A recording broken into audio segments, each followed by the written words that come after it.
All right, good morning. Good morning, everybody. Okay, look, this one's a little bit unique. Usually I'm not hopping on right at the same time with a guest, but when you have Alan Horton, who does Minnesota Timberwolves radio, and the Lakers got the Wolves coming up tonight, then you adjust. So I appreciate you guys coming on a little bit early. Mr. Horton, thank you for being here, brother. What's up, Alan? You got to add TV to the resume too. I'm going to do half the Wolves games on TV this year, so I may have to Okay. work on my Wolves radio Twitter handle too, the X handle. That may have to be updated at some point, but Well, hey, congratulations. That's thanks, man. awesome. Long. Yeah, Okay, how long have you been doing Wolves radio now? 19 years. 19 years. This is season number 19. All right. Well, congrats, and A long I'm time. happy for you that you're adding TV into the mix, buddy. Thanks, man. I appreciate it. All right. So we got Lakers and the Minnesota Timberwolves. They got a shoot around coming up here. So the Timberwolves do. So we're starting the show a little bit early so Horton can make a quick appearance and then go do his actual job. That's right. Whatever pays the bills over there. Right. Let me start with this. Obviously, disappointing on both sides. I'm sure anybody who bought a ticket for Lakers Timberwolves are saying to themselves, look at all these stars I get to watch. And as we get ready for tonight, no Luka, no LeBron, and now no Anthony Edwards. Can you tell me the injury with Anthony Edwards for those out there? Is this something the Timberwolves are worried about, or they feel he'll be all right here in the next couple of weeks? I think they think he'll be all right. He strained his hamstring on Sunday night in the opening 3 minutes of a win against the Indiana Pacers, and he's going to be reevaluated a week from yesterday. But the general feeling is he's going to be out a couple of weeks. He's going to miss 7 or 8 games. That's the problem. I mean, it doesn't sound like 2 weeks is very long, but then you look at the schedule and you're like, well, that's 7 or 8 games. That's in the Western Conference, that's a lot of games, and we know that the West is so tough, and it's going to come down to a game or two. The Wolves only finished 1 game back of the Lakers last year. I think for both teams, these games that you don't have your stars, become problematic, and you just find a way to kind of survive that stretch. And maybe come out with a winning record, to be a couple of games over 500, to be able to survive those until, if you're the Lakers, you get Luka and LeBron back, and for the Wolves, you get Anthony Edwards back. So they're kind of in a similar situation. And ESPN, who's got the broadcast tonight, I don't think they signed up for a game without Anthony Edwards and without LeBron James and without Luka Doncic. But that's what sometimes you get. Listen, they're going to get plenty of Rui Hachimura. There's a lot of Rui Hachimura tonight, and if they're not happy, a lot of Julius Randle tonight. A lot of Julius on the Randle. other end. There's positive ways to look at this. Horton, I'm curious. And I'll get into the Lakers Wolves and that second game of the regular season. I was actually a little surprised by the Lakers, how well they played in that, but I'll get your assessment on that. Wolves played 1 game, I believe, without Anthony Edwards. It's a game against Denver. Yeah. And listen, Denver might be the best team in the West, so I don't know if that's the best game to really talk about. But what are the Wolves without Anthony Edwards, and let's look at it more from a Laker perspective, what should they be expecting from Minnesota not having their star? Yeah, I think any team kind of struggles when they lose their top guy, and for the Lakers they have 2. The Wolves really have 1, and Julius Randle is really number 2 on that list. And while Randle can put up some good numbers and stuff, it's not nobody's at the level of Anthony Edwards. And so I think the Wolves are really still trying to find themselves without Anthony Edwards. And what you have to be able to do is rely on your defense. This is a team that's been in the top 10 in defensive rating each of the last 3 seasons. That's coincided with Rudy Gobert coming on board. I know everybody loves to hate on Rudy Gobert, but the Wolves have had 4 top 10 defensive ratings in their franchise's history. 3 of them have been with Rudy Gobert. I mean, he's been that impactful. He's just an automatic walking top 10 defense. And already this season, even though the Wolves have given up some big games, and Laker fans saw it, at Crypto.com Arena just on Friday night, giving up a ton of points and a ton to Luka. The defensive rating with Rudy on the floor is a night and day compared to whether it is off the floor. When he steps off the floor, the defensive rating jumps to like a 135. When he's on, it's right in the range where he normally is, under a 110. And so the Wolves have to rely on that defensive level of play without your best player. And the defense was up and down against Denver. And you're right, Denver's probably not the best barometer to go against because they were at 100% healthy. Jokic, Murray, Tim Hardaway Jr. just lit up the Wolves. They rallied from double digits down to take a 9-point lead, but then they went down again by 15 when it got to the fourth quarter. So, Denver's as tough as they got. I think they got so much better in the offseason. I think the Brooklyn Nets really helped them out by taking Michael Porter Jr. in that contract, which allowed Denver to then sign Tim Hardaway, to sign Bruce Brown. They pull off the deal for Jonas Valanciunas. They've got much more experience. So the Wolves are still trying to find themselves, and it's really fascinating to see how they come out and play tonight. Because afterwards, coaches don't worry about once they know Anthony Edwards isn't playing, and Jalen Clark too. Jalen Clark's a guy who's not going to light it up offensively, but he's one of the more key players defensively. And so without Ant and Jalen Clark, the Wolves were really shorthanded defensively. I think that's the biggest reason why you saw Jamal Murray go off for 43 points. He had 23 in the third quarter. Yeah, this is my concern if you're a Laker fan. They played 2 games without Luka. First game against Sacramento, which kind of made no sense to me. I don't know what the Kings are, but defensively, I don't think anybody knows what the Kings are. The Kings are fascinating to me. The Kings were so bad on defense.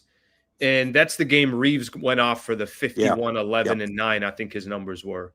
But then the very next day they played Portland, and all of a sudden Portland, there was like, yeah, we'll just go ahead and focus on Austin Reaves and, make everybody's life a living hell. The problem with tonight, if you're the Lakers, Minnesota's smart enough to understand, okay, hey, Reaves is by far their best option, and there's such a significant drop-off between Reaves and the rest of the roster that obviously that part's going to be a challenge. So I think we'll have a little bit better of a look of Minnesota without Anthony Edwards tonight.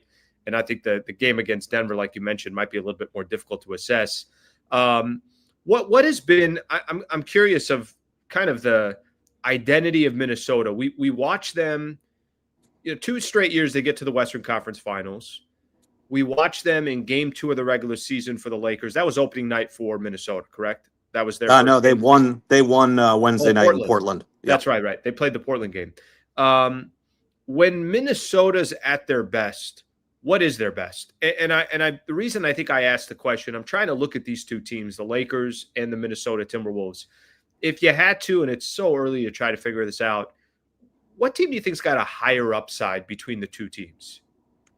Between the Wolves and Lakers? Yeah.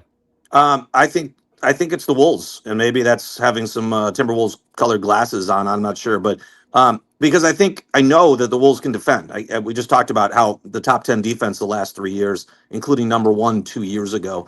So I think they can rely on that. I think they can get to a level defensively that the Lakers can't get to. Not with Luka, not with LeBron at this age. And quite frankly, I don't think a lot of the pieces kind of mesh defensively enough for the Lakers to be an upper echelon defense in this league. And so I'll take the Wolves based on that defense. That has to be their identity. And like I said, they haven't played up to that over 4 games so far this year, still adjusting to who's in, who's out type of thing. But and then with Anthony Edwards, I think he's set for another big year. He's given us no reason to think he's not going to improve, because he's done that every single season he's been in the league. I think he can get himself into the conversation for MVP in the league. I think he can be in the top 5. I don't think he'll quite get there, because I don't think he's going to carry the load that maybe a Giannis will, a Luka will, SGA, those guys. He won't be quite in that category yet, but he could finish in the top 5 in MVP voting. And if he does that, and the Wolves are a top 10 defense, then they're going to make another deep playoff run. Is Mike Conley still, what's kind of his role going into, as he obviously gets older and obviously a vet's vet, has been great in the league for a number of years. What is he at this stage? Mike Conley is now back in the starting lineup with the injury to Anthony Edwards. I think he's got to stay in the starting lineup. They wanted to start Dante in those first 2 games of the season, and kind of change up the lineup a little bit and manage Mike's minutes and get to some other lineups. But I think Mike has to start the game. He's got to have a little bit more runway. What happened in those first 2 games is he only played in that Laker game. He played, I think, just 10 minutes. They didn't get to him enough, and when he's playing just 4 or 5 minute stints, that's not long enough for him to get in a rhythm. He's obviously a guy that's in the top 10 as far as age goes, in the top 10 as far as longevity in this league, 19 years. But he's still a guy that's got something left in the tank. And I think the last couple of games, as he's gotten 20 plus minutes, he gets up around 23, 24 minutes. That's where he needs to play. He's starting to get into a little bit better rhythm. The Wolves need him out there because he provides, adult on the floor. He knows how to make the right decisions.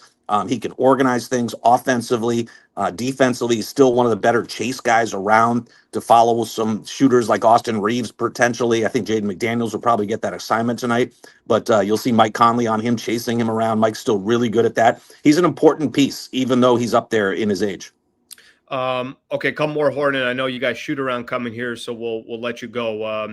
Real quick on you mentioned Austin Reaves. What I always like getting, somebody that let's say is on the outside looking in. You're not watching every single Lakers game. You're more concerned, obviously, about the Minnesota Timberwolves. What's your read on Austin Reaves when you see him? And by the way, I think a disappointing playoff run last year against Minnesota. Yeah. When somebody mentions Austin Reaves, just tell me some of the things that come to your mind and maybe areas of his game that you love and areas that you wish he was a little bit better on. I think the first thing that comes to mind is how surprising some of the numbers he puts up are. Like when I saw that he got 50 or 51 against Sacramento, I was like, "Whoa, that's another jump right there." Because it's there was a great article in The Athletic. I think Dan Wyke wrote it about, growing up on a farm in Arkansas as just a skinny kid who was good enough to score 73 points in a high school game, but, skinny and not tall enough to really gain any interest from some schools. And he's really a success story. And he's always surprising because you don't think much of him when you look at him, right? He doesn't seem like the biggest, the fastest, the strongest, one of these guys who's just, built to score 30 points a game, yet he just finds a way. And I think there is something about him that just loves the game of basketball, and he finds a way to do it, whether it's from beyond the arc. He can drive, he can score, he can finish, he can get to the free throw line. It's really impressive. And maybe it's even more impressive because he's so unassuming and you don't think he's capable of such things. I guess the one thing you'd kind of look for is that, he wasn't a factor in that playoff series. I really don't remember him doing anything in those 5 games. He's got to find a way to raise his level so that he can be one of those complimentary guys right behind Luka and LeBron when those guys are getting all the attention. So that didn't happen in the postseason last year. But it looks like, when he, there's another stat there's been 4 games now where he's played where LeBron and Luka haven't. And he's averaging like 43 points a game during that stretch. He put up some huge numbers. So really impressive. Even that loss to Portland, he put up big numbers. So he's definitely a guy who's going to get his shots tonight. And I think the Wolves have to make him their highest priority because, like you said, he's the guy who's going to lead this team if the Lakers are going to win this game. Final one, the Lakers and the Timberwolves played, obviously second game of the season. What was your takeaway from the Lakers when you kind of walked away and you saw – it's obviously without LeBron James, but some of their new pieces, what Luka was able to do. What was your takeaway? My takeaway was that they played really well. I was surprised. I think a lot of that, reflecting back on it now, it's probably, and you see this a lot early, right? When a team doesn't have a good performance early, they tend to overcorrect for the next game in a good way.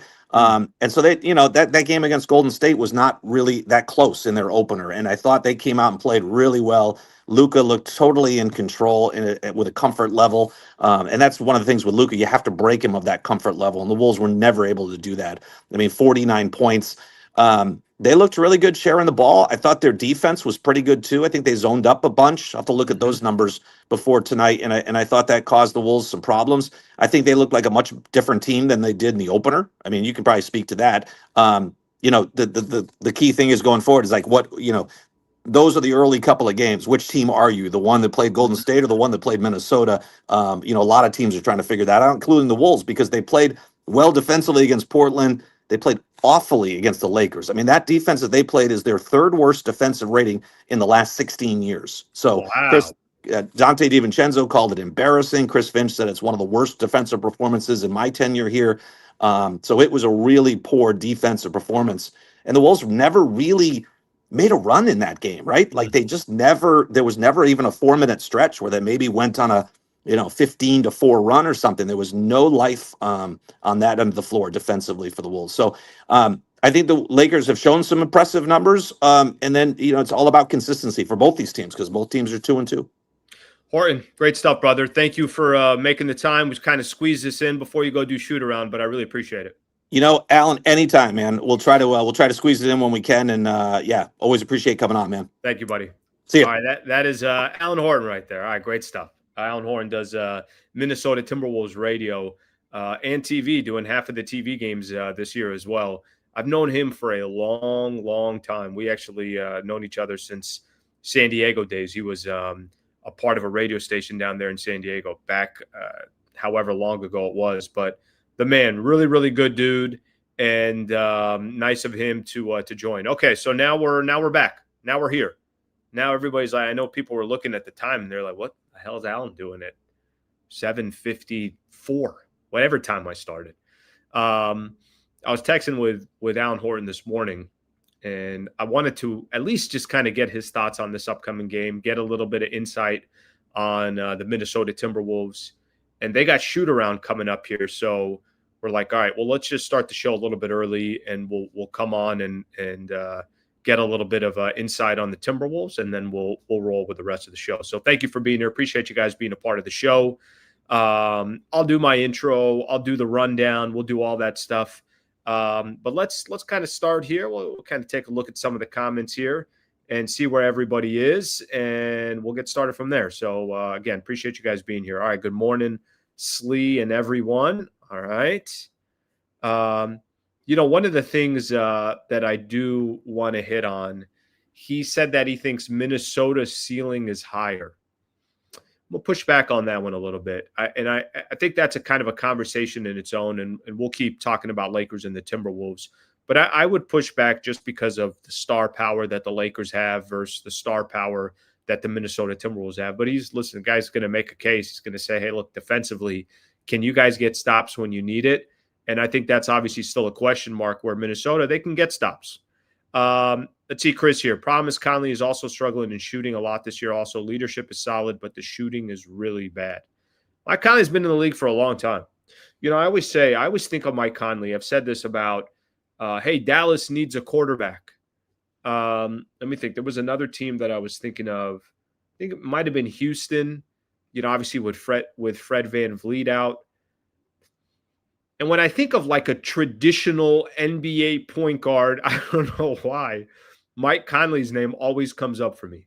And maybe because, watching him play over the years, that's like the perfect prototypical point guard. He's not a superstar, and he's also not a scrub. I mean, much better than, obviously scrub is a dramatic word to use.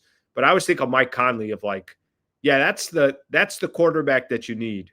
But he's older now. So I don't know. Obviously, I'm not watching Minnesota Timberwolves every single night, so I'm not 100% sure what he's doing and how he's contributing. Let's get another one here. Wolves can defend, but they got their asses handed to them by the Lakers without LeBron.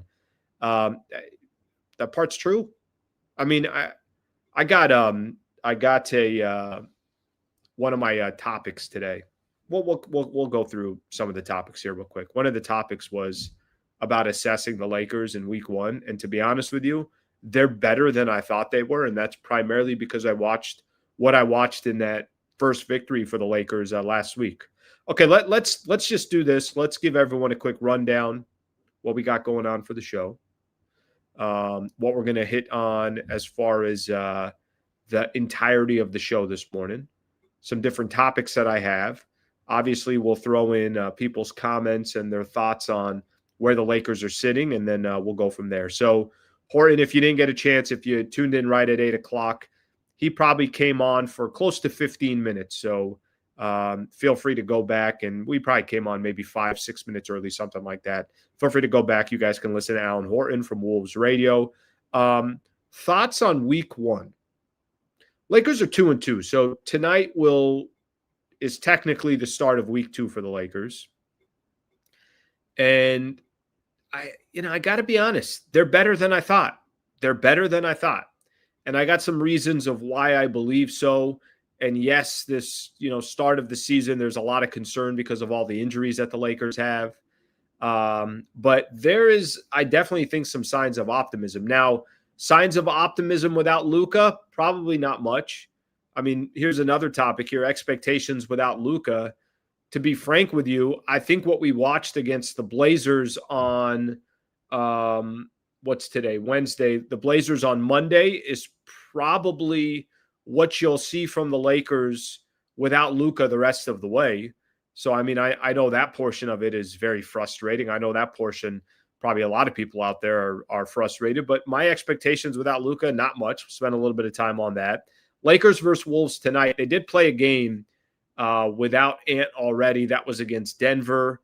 And then I'll get into which team has a higher ceiling between the Lakers and the Minnesota Timberwolves. We'll do a little bit of that, kind of give a little bit of a preview for tonight's game. I got some NBA news that I want to get into as well. Michael Jordan talking about load management, what his thoughts are on load management. I mean, hell, I know they're not load managing, but look at tonight's game. Imagine if you bought tickets a month ago and you're like, oh my gosh, Minnesota Lakers, repeat of the playoffs, the first round. I get LeBron. I get Anthony Edwards. I get Luka Doncic. No, you don't. No, you don't. You get Jake LaRavia.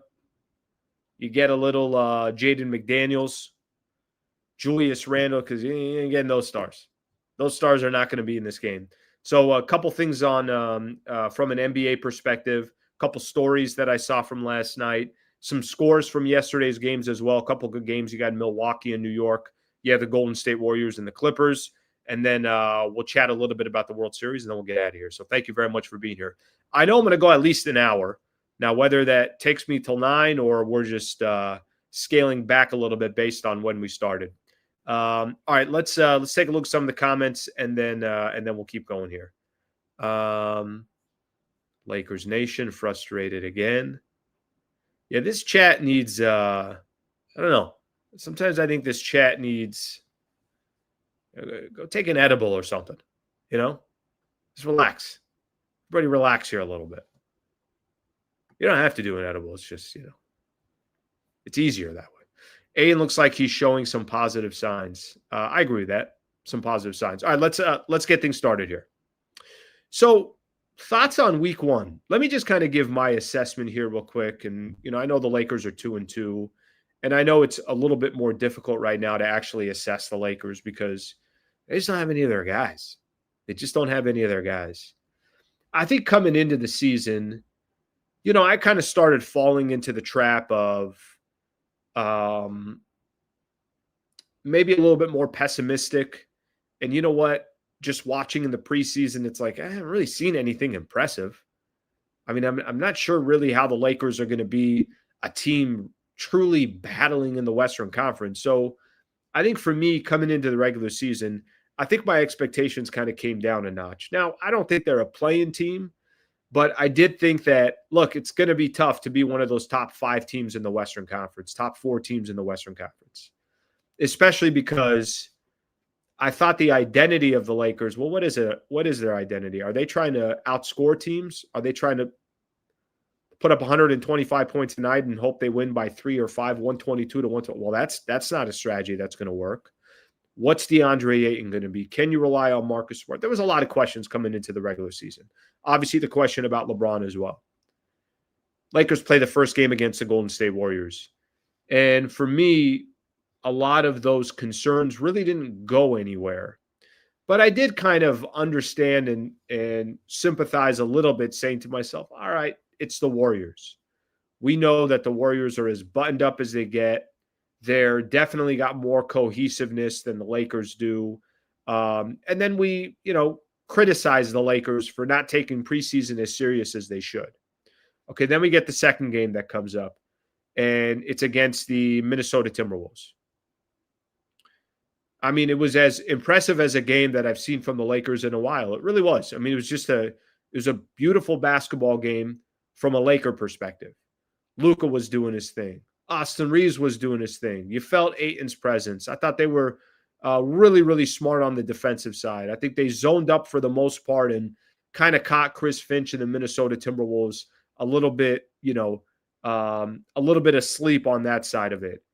I thought they controlled Anthony Edwards. I thought they controlled their big men. I thought the size difference wasn't as big of a difference as it was during the postseason. I know it's just regular season basketball, but game 2 for me of the regular season, I kind of changed my view on the Lakers. It's like, okay, you know what? No, Luka can go off in any game and drop 50. Reaves was having, even this is before Reaves put up 90 points in the next 2 games. Reaves was obviously moving in the right direction. Marcus Smart, you felt his presence. You felt his presence. I'm like, okay, you know what? Maybe this team is better than I thought. Maybe my view on this team, it's, you know what? There is some light at the end of the tunnel, and they could go up against good teams and look good. And that's how good Luka Doncic is as well. I mean, you could also just look at it from that perspective. Okay, then they go to Sacramento, and we all kind of know what happened in Sacramento. Austin Reaves went off. Lakers went off. They win a road game without Luka and without LeBron James. Obviously, that looked great. And then they get the loss against the Portland Trailblazers, and I think everything just went back full circle. And you're like, okay, yeah, you're not going to win too many games without Luka and LeBron. My week one assessment, and I think it's really tough. You know, it's not like we're looking at games and they're full strength. They're not. They missed 7 guys in the game against the Portland Trailblazers. It's not like the stars are there. They're not. LeBron's not there, and now Luka's not there. So obviously you get Luka back here eventually. But I think the best way that I can describe week one of the Lakers, I'm starting to see, okay, let me look a little bit further out. How will they look on a consistent basis when Luka's there? They're going to look pretty good. Do they have some holes? Sure. Do they have to be better? Sure. Are there some question marks? Absolutely. But they're going to be pretty good when Luka's there. When Luka's controlling things, when Austin Reaves is your second best player, when you're depending a little bit less on some of the role players, so you just need 2 or 3 guys to step up every single night. Defensively, I think is still a question mark, but you see some kind of the bones of what a defense can look like from this Lakers team with some individual players. Okay, let's fast forward a little bit more. What will they look like a month from now when LeBron's there too? And hopefully by then, Gabe Vincent's close to back and Jackson Hayes is in the lineup and maybe Adu Thero is available when they need him. And, you know, Marcus Smart isn't on a minutes restriction or any of that stuff. So I say all that because I think in the immediate, through the first 4 games, I saw enough and individual performances where you're like, all right, this is interesting. And then some more individual performances like, what the hell is Austin Reaves right now in this league? I already know Luka's going to be vying for an MVP contention. But if I look even further out a month from now and everybody's back, I don't mind this roster. I don't mind this team. They'll have some flaws. I'm sure at the trade deadline we'll be bitching and complaining about something. I mean, that just kind of comes with the territory. But I think we'll be complaining about something and asking ourselves, well, they need this or they need that, or what if this player is available or that guy's not coming through? Of course that's going to happen. I mean, I think every team's going to look at that. But I got more optimistic about the Lakers after 1 week of watching them play than I think I did through the preseason. That sounds like that's a good sign. I do think Luka will be a top 3, top 4 player in the world this year. It feels like Austin Reaves is going to be the best version of himself. It feels like DeAndre Ayton will have impact in games. Is he going to have 22 and 15 every night? I don't think so. But I don't think it's unrealistic for him to have 16 and 10. It does feel like if Marcus Smart is healthy, he can find ways to be impactful in this team. So you could kind of go down the list. I feel a little bit more optimistic after watching them in week 1 than I think I did coming out of preseason. And I don't think it's a stretch. I think that's just realistic. I think they're better than I was giving them credit for. And I think the pieces, again, through a very, very short sample size, do look better. Now, listen, if we're talking about the expectations for the next couple of games without Luka, they could be sitting here 2-4 and don't be surprised by the time we get to Sunday's game. That's just kind of the reality of the situation. I don't know how they're going to win without Luka, especially these next 2 games. And I know Ant is out for the Minnesota Timberwolves, but the Timberwolves can get stops, play defense, throw Jaden McDaniels on Austin Reaves. I mean, they have ways of stopping the Lakers tonight. For the Lakers, I think the problem is going to be where they're going to get their offense from. They're going to need another perfect game from all these other role players. Okay, let me read some of the comments if people agree with me that they do feel like the team is better than they initially thought, or if that's not the case. If you guys don't believe in that, then just let me know. I'll read it in the chat here. Health is the Lakers' biggest enemy, not talent. Yeah, by the way, I think that's a really good comment there. Here's the thing, Carl. Here's the good news. Usually when you're talking, I mean, I guess you could look at it in two ways. You could say, one way you could look at it, you could say to yourself, all right, well, it's only October 29th, so health isn't a concern or it's not a big deal because it's October 29th. Who cares? Luka needs some nagging injuries already. LeBron, hey, take your time, come back mid-November. Yeah, really, really take your time with Marcus Smart and minutes restriction, all that stuff. Jackson Hayes. Okay, fine, October 29th. The other way to look at it is, damn, they already got this many injuries this early, right? I think all teams out there can't really make any noise unless they're healthy. And I think for the Lakers right now, clearly one of the issues that they got is health. It's early, but 7 guys out in your 4th game of the regular season, LeBron, Luka, Jackson Hayes, Gabe Vincent, Marcus Smart, Adu Thero, Maxi Kleba. I mean, 7 players out by game 4 of the regular season. But I do agree with this as well. Talent-wise, it's an interesting team. I mean, I'd rather have talent and have plenty of time to get my guys healthy than great health and not enough talent. So I think, Carl, that's a good point there. All right, let's see what we got here. Let's see what else we have here. All right, good morning. A couple people saying good morning here. Kobe would have never sat out because of a finger. I got something on load management that's coming up.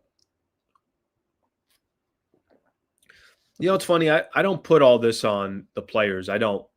I think a lot of this stuff started with load management or being really, really strategic with your players. I think a lot of this started with organizations, franchises. I think it was the San Antonio Spurs, where they were really, really trying to be overly strategic. And we'll get into it in a little bit because I think there's a conversation there to be had. All right, let me get another one in here.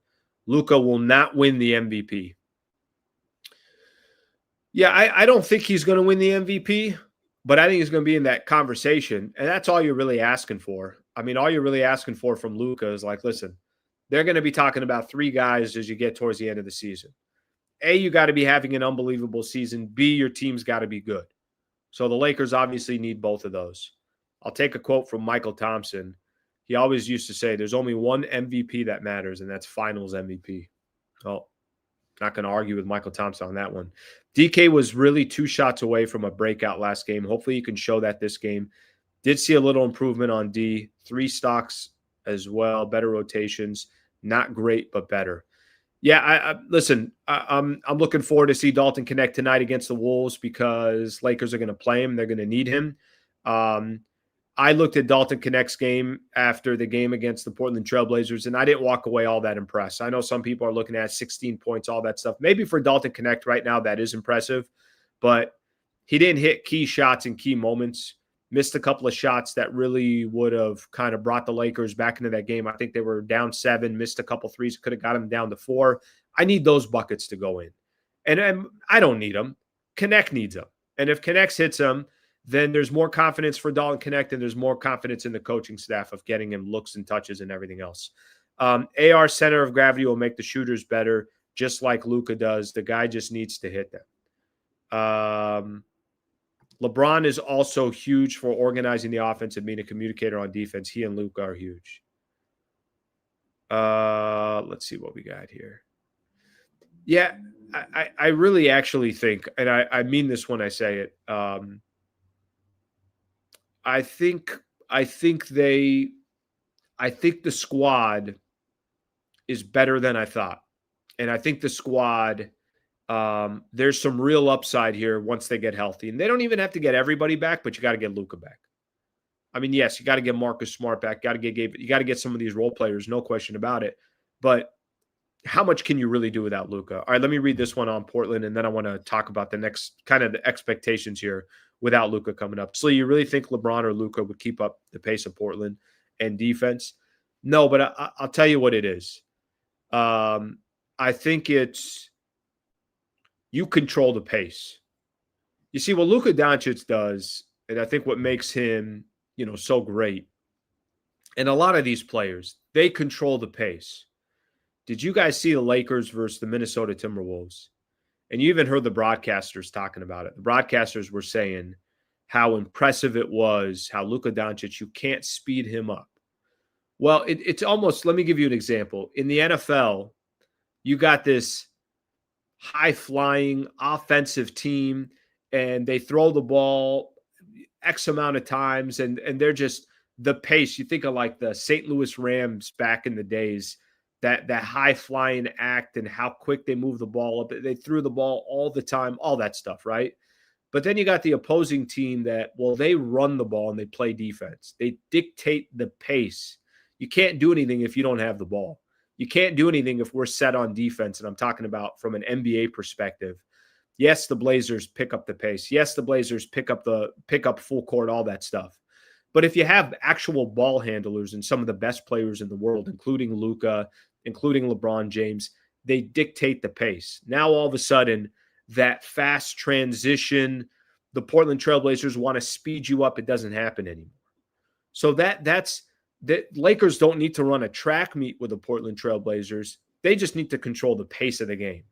And you can't do that when guys are bringing up the ball that never bring up the ball. Jake LaRavia, I heard Ayton say it in the postgame show that they're asking him to bring the ball up. I'm like, well, that's not good.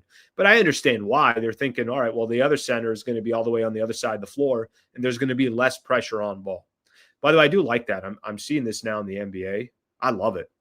I love that all of a sudden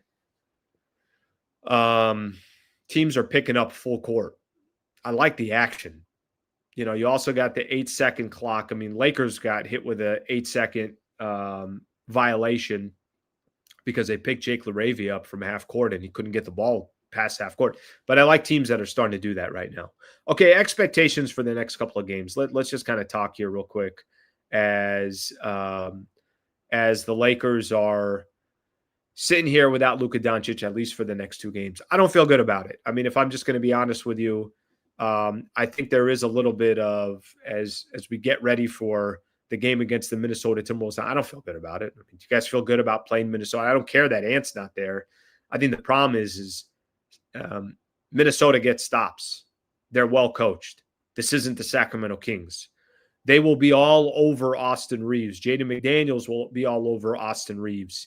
Where they get their offense from, they'll get it from Dante DiVincenzo, Julius Randle, Naz Reid. Mike Conley will get you a couple of buckets. Rudy Gobert will get you, a few shots around the rim. I do think McDaniels is a much more improved offensive player. So a game like tonight and a game coming up against Memphis on Friday, hate the Lakers' situation over these next 2 games. And if they somehow found a way to split the next 2 games and get Luka back for Sunday and they're 3-3, then, I would go to church and pray to the man above, because that's going to be really, really difficult to do. So unfortunately, as I talk about the optimism and I talk about, where the Lakers are and where we think they're going and what they could be full strength, that's a tough couple of games you got coming up here. And it's not only because of the opponent. It's just they're 2 road games and you're playing teams, one team that's dynamic with Ja Morant and he could put up 50 on any given night. And then the other team, yes, they don't have Anthony Edwards, but they know how to play. And they are one of the better defensive teams in the NBA. And I'm just trying to think how the hell the Lakers are going to score tonight. How will they do it? Well, they're going to need, obviously, all their guys to come through, and Reaves is going to have to be big again. And I mean, it's just like it's the very simple stuff. Let me explain something. When they're fully healthy and there's Luka, there's LeBron, and there's AR, you need all 3 of those guys to have good games. Well, now when you're missing 2 of those players, okay, who are the other 2 guys now? You're going to need Austin Reaves, DeAndre Ayton, and Rui Hachimura all to have really good games. and then all these other role players contribute as well. That's asking for a lot. Now, I hope I'm wrong here, but it's going to be tough. Now, if the Lakers find a way to keep this thing competitive and in the fourth quarter we got a game, then they'll have a shot. So we'll see what exactly happens. But my concern is I don't know how they're going to get their offense. So expectations without Luka, to be completely honest with everybody, I'm not expecting too much. And I hate to say that, but I do think it's a little bit of a reality. Something I think Alan Horton said, for those who missed, we started about almost 10 minutes early today because I wanted to get Alan Horton on, who does Wolves radio, and he had to go to shoot around. One of the things that he said, which I think is a really good point, he said that even if you're missing your star, and he used the Wolves as an example without Anthony Edwards, and the Lakers as an example, obviously without Luka and LeBron and a bunch of other role players, even if you only miss them for a week or 2 weeks or whatever the case is, you kind of start digging yourself a little bit of a hole in the Western Conference. So if the Lakers are not able to win one of these next 2 games and Luka comes back, you're 2-4. Obviously that's not a good start to the season. Maybe Minnesota struggles without Anthony Edwards because he's going to be, I think, reevaluated in a couple of weeks. So there's some really good players that are missing right now. In the West, there's just the West isn't sympathetic towards your injuries. Let's put it that way. They're definitely not sympathetic towards your injuries. Okay, so just to give everyone an idea for the game tonight. So Minnesota did play 1 game without Anthony Edwards. Mike Conley did start in that game. They lost to Denver, but Denver is not a good team to assess it from. Where'd they get their buckets from? Julius Randle gave them 24. Jaden McDaniels gave them 25. Mike Conley gave them 10. Naz Reid gave them 18. So Terrence Shannon Jr. gave them 9. Dante DiVincenzo gave them 12. They got players who can still score, but you could see how much more of a balanced attack it is. So I think for Minnesota, you're going to see a lot of ball movement tonight.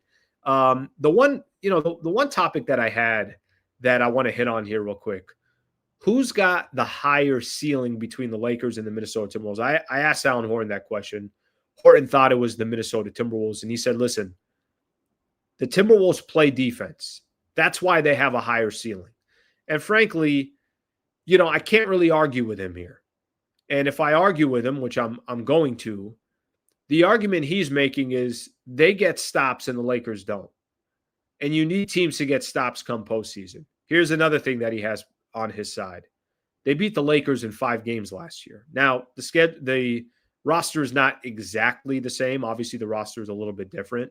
But he's got a couple cases here that are tough to argue against. But let me make my argument here, because I think right now, if you look at the NBA, and I'm, not that the standings matter right now, but if you look at the standings, and we already know there's going to be a handful of teams kind of all fighting for the same thing. I think OKC and Denver are going to be in their own class. I thought Houston might be in their own class. We'll see what eventually happens. But there's going to be a lot of teams fighting between that, let's call it 3 and 8 range. Okay, what are the teams? Golden State's going to be fighting. Looks like San Antonio is going to be fighting. They start the season out 4-0. The Clippers are going to be in that mix. The Timberwolves are going to be in that mix. The Rockets are going to be in that mix. Maybe Dallas will be in that mix, even though I don't believe in them. And the Lakers will be in that mix. When I look at who's got the higher ceiling between these two franchises, the Lakers and the Minnesota Timberwolves this upcoming year, here's what I think the Lakers have that Minnesota doesn't. If the Lakers are full strength, completely full strength, they got everybody. LeBron's there, Luka's there, everything else. I do think this team is better than last year's team because of Ayton, because of Marcus Smart. That's number one. And I think Luka's going to be better than he was last year. And I think Austin Reaves is going to be better than he was last year. LeBron, I think, still going to be a question mark. The difference, I think, the difference why I'd say Lakers have the higher ceiling, again, you can easily poke a hole in this argument because of what happened last year in the playoffs. The star power the Lakers have right now, and I don't think it's just LeBron and Luka. I think you got to put Austin Reaves in there as well. They got real star power. And it's not one guy that they're depending on. Julius Randle's a nice player. Julius Randle has a ceiling. Dante DiVincenzo's a nice player. Obviously, he's a role player. Jaden McDaniels a nice player. He's got a ceiling. Lakers have this really odd mix of guys that can put up 40 a night in their sleep. Can LeBron still do it? We'll wait and see.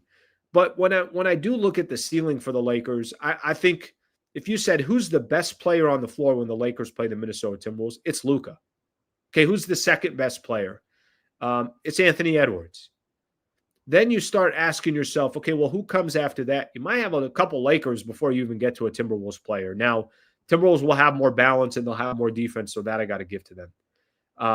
But should be a fun game tonight. I'm looking forward to it. I do think that because of the star power that the Lakers have, I'll give them a little bit of edge on the higher ceiling. And if you're somebody that's looking at Minnesota and saying, what the hell are you talking about? I get where you're coming from as well. I think, nobody's wrong to be saying to themselves, all right, well, go look at, obviously go look at what the Minnesota Timberwolves were able to do against the Lakers last year. By the way, I did see this. I know Marcus Smart questionable for tonight. So I think Jackson Hayes is questionable as well. So you guys can just keep that one in mind. And obviously we'll see what happens against the Timberwolves tonight. That game, by the way, I think 6:30 is tip-off. I'll do a post-game show right after. All right, let's take a look at a few of the comments here. And then I want to keep the show rolling here. We're already 46 minutes in. 46 minutes in. I know. People are going to look, say, it's 8:37. What the hell are you talking about? Well, I started early. All right, let's take a look here. Jake is a bust already. Too early, guys. Too early. He did not play well. That part's for sure. In the last game, definitely didn't play well. You are blind. Thank you. Star power, but no defense. I'm going to stay with this here for a quick second. Do we know Lakers don't play defense yet? I don't think we know that. I think they're definitely better than last year defensively. No question about it. Now, they need things to go their way. They need Rando healthy. They need Marcus Smart healthy. They need Ayton as a presence down low. Just that in itself, it's not the same defensive team. It's not. So I get where you're coming from. I get what you're saying. Completely understand. But if they are the same team defensively as last year, then it's a different conversation. If they're an improved defensive team because of the personnel that they have and some of the offseason acquisitions, then I think we're having a little bit different of a conversation. But yes, I'm not here to argue. Definitely not here to argue with you about if the Lakers are not a good defensive team, then they're going to struggle. But if they're a decent defensive team with the star power that they have, then I think there's ways to navigate around that. LeBron still arguably better than Ant. I don't think so. I don't think so. I think Ant is a top 7, 8 player, and I think LeBron, we got to wait to see what LeBron is at this stage. What I think LeBron is he's the smartest player in the league. But just because you're the smartest player, you know what to do mentally doesn't mean your body's going to allow you to do it. Get another one in here. Agreed. Higher ceiling, lower floor. Yeah, that's a good way to put it, because I think we know what Minnesota is. I think we have a good idea what the Minnesota Timberwolves are. And with the right matchup, they're back in the second round of the playoffs, and depending on who it is, they either are back in the Western Conference Finals or they're out in round 2, which that's probably where I would put them. I think they've had a little bit of luck with seeding and injuries and things like that to get to the Western Conference Finals. I'm not trying to take anything away, but I don't think they're the second best team in the Western Conference. So they're more steady, where I think the Lakers are. You're right. Maybe some injuries, things don't go their way. Defense isn't as good as they need it to be. They got a lower floor. Everything is clicking. They got a higher ceiling. So I think that's a better way of assessing it. Austin Reaves can't guard. He'll lock your ass up, bro. He will lock you up. Here's another one kind of with a similar idea, higher ceiling but lower floor. Yeah, I'm with that. I think that's a good way to put it. That's a good way to put it. Okay, let's keep moving here. I got a number of different stuff that I still want to get into. I want to talk about the role players here for a quick second. I'm not going to spend too much time on this, but I do want to hit on this for a quick second. Before I do, a quick shout out here, Brad Wallace and the Wallace firm, best injury attorneys in the state of California. You, family member, a friend, serious injury, wrongful death case. You're not sure what to do. It's an intimidating, daunting process. I don't know where to start. Oh my gosh. I see, I'm driving to Southern California. I see billboard after billboard. I can help you.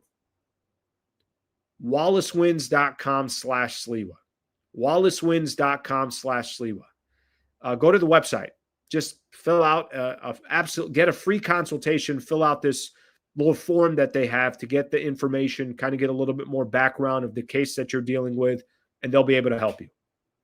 At the worst, they'll point you in the right direction. I've known Brad Wallace now for over 5 years. When I was on radio, he had partnered with me. Now he's obviously partnering with me here on YouTube as well. So very loyal, believes in the channel, huge Lakers fan as well. And I know he can help you if you're in a situation. WallaceWins.com/Sliwa. WallaceWins.com/Sliwa. Gave me this great hoodie too. I'm like, if you're going to give me a Wallace Wins Nike hoodie, what do you think? I'm not going to wear it? Of course I'm going to wear it. Of course I'm going to wear it. WallaceWins.com/Sliwa. So thank you to their partnership. Okay, let's keep going here. I just got one quick thing I want to do on the role players, and then I do want to move on. There's some other things that I want to hit on before the show ends today. We'll definitely go over an hour. We'll see how much over an hour we go. If we get to 9, then we get to 9. If not, then obviously the show started a little bit earlier. I was thinking about this, and I'm thinking about when you play games without Luka, and I was thinking about what role players, if I'm ranking the Lakers role players of most important to least important. I know that's a brutal way of putting it, but listen, DeAndre Ayton's more important than Dalton Connect. So that's what I mean by that. Or Vando's going to be more important than Bronny. There's certain levels of role players that the Lakers have that are more impactful for others.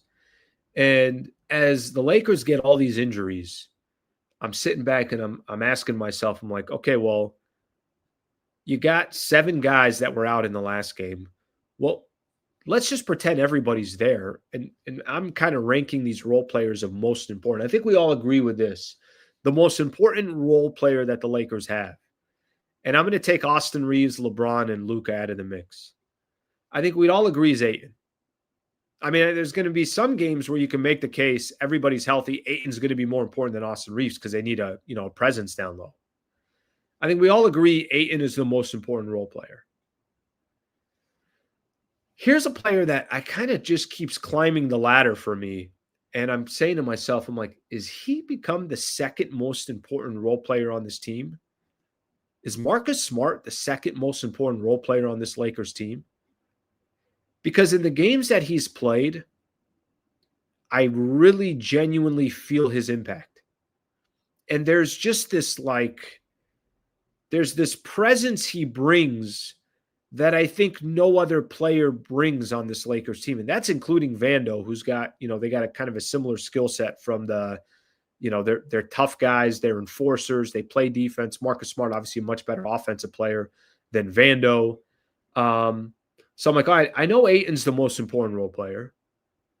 Is Marcus Smart the second most important role player on this Lakers team? Okay, if we keep kind of going down the list, and let's just pretend everybody's healthy, and let's pretend Austin Reaves is not on that list.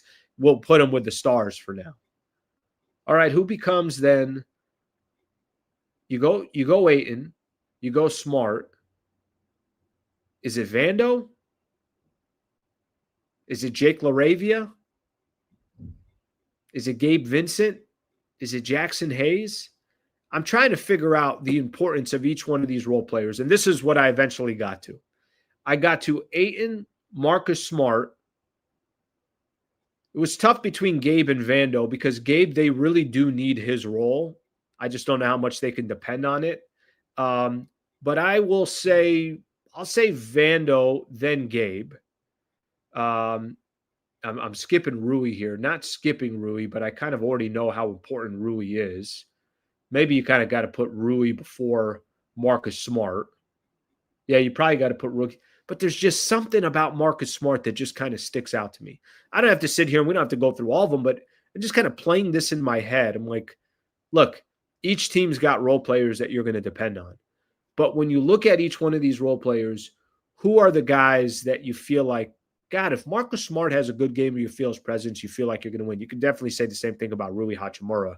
But a lot of these guys, especially now without Luka, they just all become so much more impactful and important. And, obviously what the Lakers do the rest of the season will be interesting, but they're going to kind of live and die by a lot of these role players. So we don't have to go into the absolute details of all that. But I do think that these guys certainly have impact, and the season kind of goes how they go. Jackson Hayes. Yeah, I don't know about that one. Smart is smarter than Vando. Yes, he is. We'll see. Bench tonight. New Laker brass is counting the days until they can clean house in the front office. All right. Remember when Laravia was telling the media that Vando shot is legit and teams are going to. Well, I hope you remember me saying, I don't care what anybody's saying in practice and everything else. If the man gets ready to shoot a three, there's not a team out there or coach in the NBA that's saying, no, don't let him shoot the three. They're going to let him shoot the three. Vando hurts himself sometimes by taking those threes. Try to get to the basket. I mean, that's really what Vando should be doing. Try to get gimmies under the basket. That's his best chance under any of these circumstances. Okay, I got a couple stories around the NBA that I'm going to do here real quick, and then we will hit on a little bit of the World Series from yesterday. Then we're going to call it a day. So appreciate you guys being here. Do me a favor, please subscribe to the channel. Thank you. I appreciate that. Okay, a couple stories around the NBA. Michael Jordan criticizes load management in the current NBA. Let me read this. Obviously he's part of the NBC Peacock streaming package now that the NBA games are on. I think they have Tuesdays, if I'm right. Mike Tirico was interviewing them, talking about load management. Let me read this quote here, and we can talk about it together. Well, it shouldn't be needed first and foremost. He's talking about load management. I never wanted to miss a game because it was an opportunity to prove. It was something that I felt like the fans are there that watch me play. I want to impress that guy way up on top who probably worked his butt off to get a ticket or to get money to buy the ticket. Okay, here's what else he said. He said, yeah, because I know he's probably yelling at me and I want to shut him up. He's talking about not just for home games, for road games as well.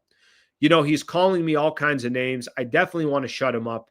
You have a duty that if they're wanting to see you as an entertainer, I want to show. And he's saying basically he wanted to put a show on for all these people. He also talked a little bit about the flu game. And, there were some games that he was dealing with some aches and pains or the food poisoning that he had on Game 5 against the Utah Jazz back in 97. He said, I was going to find a way to get out there, even if I was a decoy. Well, once I got out there, you never know, pushing yourself, you never know what happens. Next thing you know, the emotions, the situation, the need of the team, all those things catapulted me. I'm going to gut this thing out. Obviously, we know what he ended up doing. Okay, so Michael Jordan assesses load management. Certain players that I think, look at the game differently. And I think there's players in the NBA today that still have a similar mantra. No, I'm not missing a game. Yeah, it's just an ache and a pain. I don't care. And it's maybe a mentality in their head that they don't want to lose grip of. Well, if I start, missing a game here or there, what is it going to mean? Am I a little bit less motivated, whatever the case is? And then there's other players there. Yeah, no, I'll load manage. No problem. I'll load manage a ton. I got a couple angles on this. First thing, I think Michael Jordan being the one to assess it is the right person to assess it. In my opinion, the greatest player that's ever played the game, and somebody that was always there, always showed up. So he's a perfect example of it. Kobe, obviously, you didn't have to tell Kobe, hey, do you want to play in this game or not? You want to play injured? Do you want to play? There's certain players that just their DNA was different. But I think it also has to do with the mentality during one era versus the mentality during another era. Here's what I think people get a little bit wrong. I think people just look at the player and say, oh, well, it's the player's fault. I don't think it's all the player's fault. I think the players have a lot to do with it. I think a player can override a front office and say, listen, I'm playing in this game. You're not going to tell me what game I'm playing and what I'm not. I don't care if if I got a couple bruises here and there, I can play and I'm going to play. So at the end of the day, the player probably has the most control. But you also got a lot of organizations that are now encouraging you, take a couple games off here, take a couple games off there. We don't need you playing in games in mid-November or in early January. We just want you healthy for the playoffs. Don't tell me that there aren't front offices that are pushing that. So let me give you an example here. Let's say you and I, we work at a company. It's not a good example, but I'm going to try as best as I can. And your boss says, listen, we got a really, really big sales presentation that's coming up, and it's in 3 weeks. I really want you to be fresh for that presentation. I don't really need you in the office every single day leading into those 3 weeks. What I want is I want the best version of yourself 3 weeks from today. Okay, so how do you want me to do it? Well, why don't you come in 3 days next week, 3 days the following week, and then the week of the presentation, I want you in here for the full week. I want you fresh, ready to go, get some rest, get your mind off of things. You'll be ready for that presentation. Your boss is encouraging you, don't come into work. I think that happens in the NBA. I think that happens with these front offices. You know, it kind of reminds me of the San Antonio Spurs back in the day. And I think they started the whole load management where they decided, well, we're not going to play our guys in this game, that game. And they just, for them, it was a strategy. We got to be more strategic. And this is how we're going to be strategic. And this is how we're going to find a way to be ready for the postseason. And we could, you know, we got the resume to show that we know what we're doing. The front office knows what they're doing. We've won championships, and this is going to be our blueprint. I think front offices pushed a lot of this stuff. And I think front offices don't really care about, hey, you know what, we're selling tickets anyways. I mean, what do we care? Okay, that player's there or they're not. And I'm not trying to sympathize with them. I'm not trying to tell you it's okay. What I'm telling you is I think the philosophy around the league is different. I think they are strategically saying, I don't need you in June or I don't need you in January. I need you ready in April. So I think load management isn't just a player thing. I think it's a front office thing, and I think it's a league thing. So I think it has kind of its tentacles, if you want to say. I think it has further branches out there than just an individual player. So that's kind of how I look at it. And again, is it disappointing? Of course it is. I think Jordan mentions it perfectly. There were guys that were going to be sitting up at the top in the 300 section that just spent $800 by the time they bought 4 tickets, they paid for parking, they got their son a jersey, their daughter wanted this, that, whatever the case is. By the time they walked out, $800 is a lot of money. The least that can happen is I could see the star. I mean, if my guy is, if I have a jersey on that's representing that player, I want to make sure that player is playing. But I do think it's a bigger issue than just players. That's my thoughts on it. So Jordan obviously gave his opinion, his thoughts on it as well. All right, let's take a look at some of the comments here.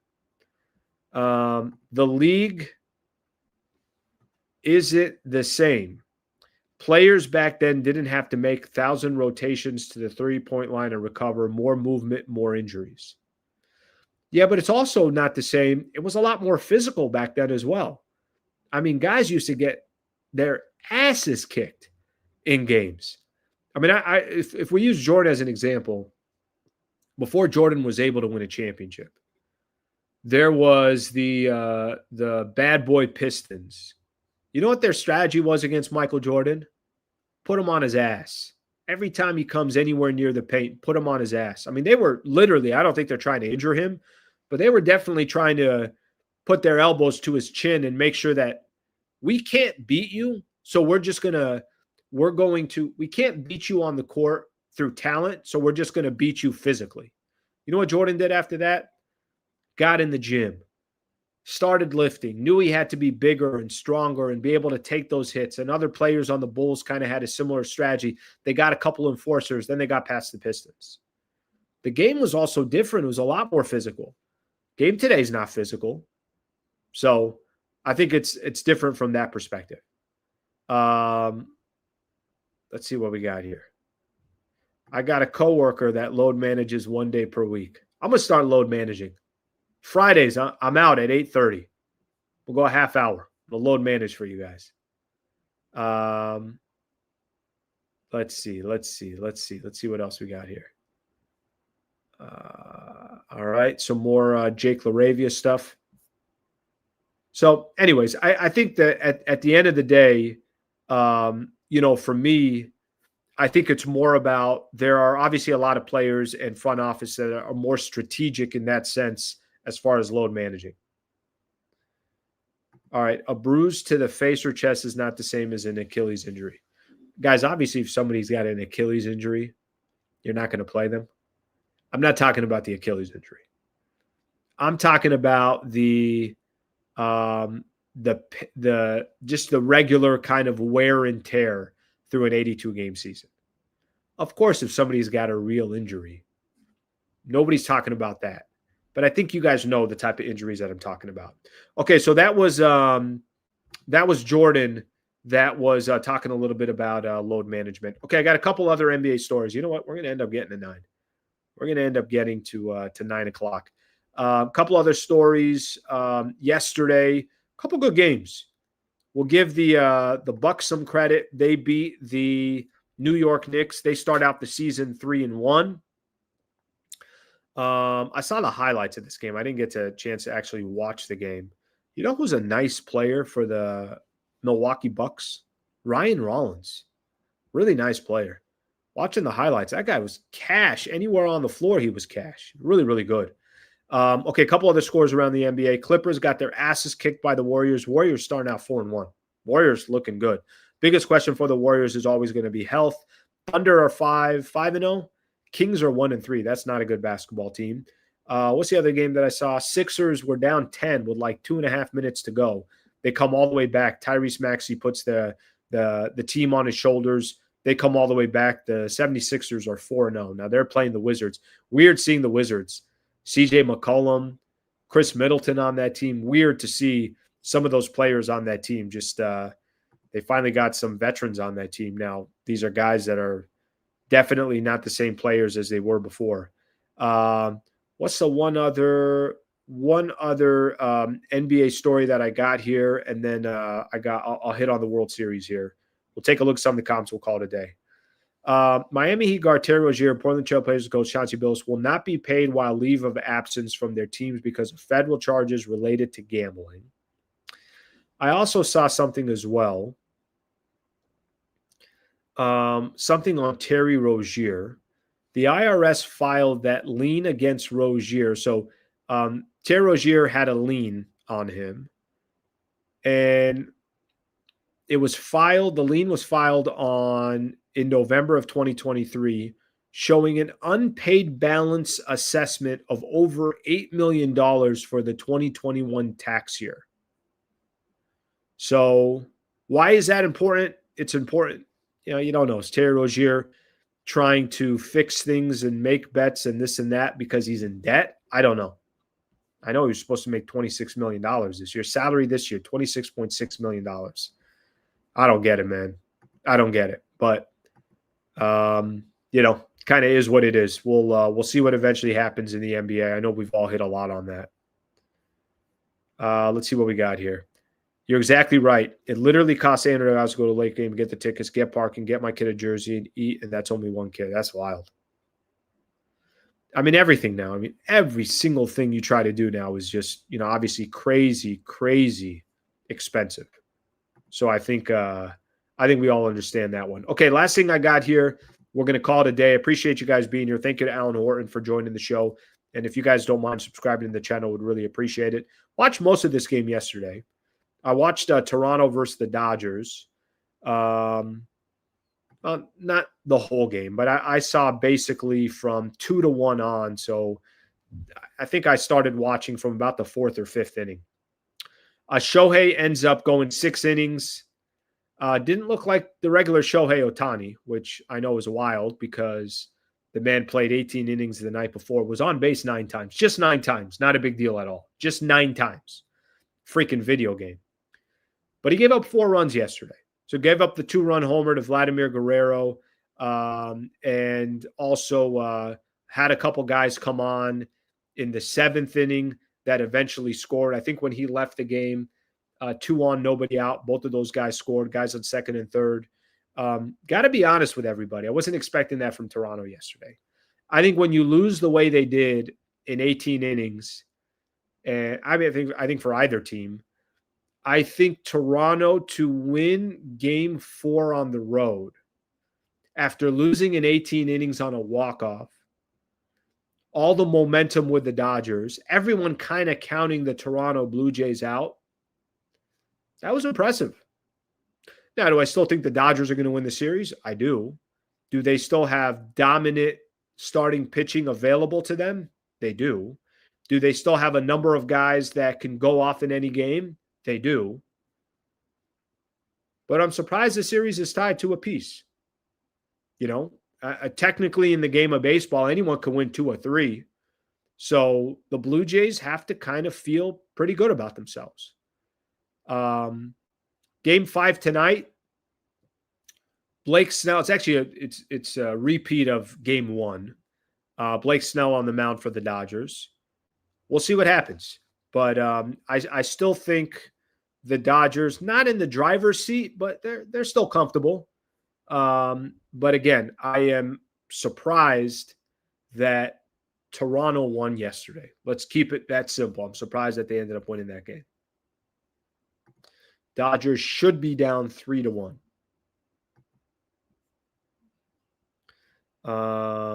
Let's get a couple more comments in here and then we're going to call it a day. Baumgartner is going to kill the Clippers every time. They don't want to make rotation after rotation. Let's get one more baseball in here. Outside the 2 innings, game 1, 6, game 4, Dodgers pitching has been incredible. Not worried, Snell. Yama's machine. Dodgers need to wake up. Yeah, I think, listen, I think at the end of the day, everyone's just going to assume it's the Dodgers until something else happens. So that's how I'm going to look at it. All right, my people, that's it. That's all I got. Lakers 6:30 tonight, taking on the Minnesota Timberwolves in Minnesota. A lot of the stars will not be there. We know that. No Anthony Edwards, no Luka, no LeBron. We'll see who ends up playing for the Lakers. Jackson Hayes, Marcus Smart, questionable. I appreciate you guys all hanging out. Ended up going about an hour 12. Yes, we started early today, but I wanted to make sure that we got a chance to talk to Alan Horton. Thank you, everybody. Hope you guys have a great rest of your day. I will see you tonight. Thanks, everybody.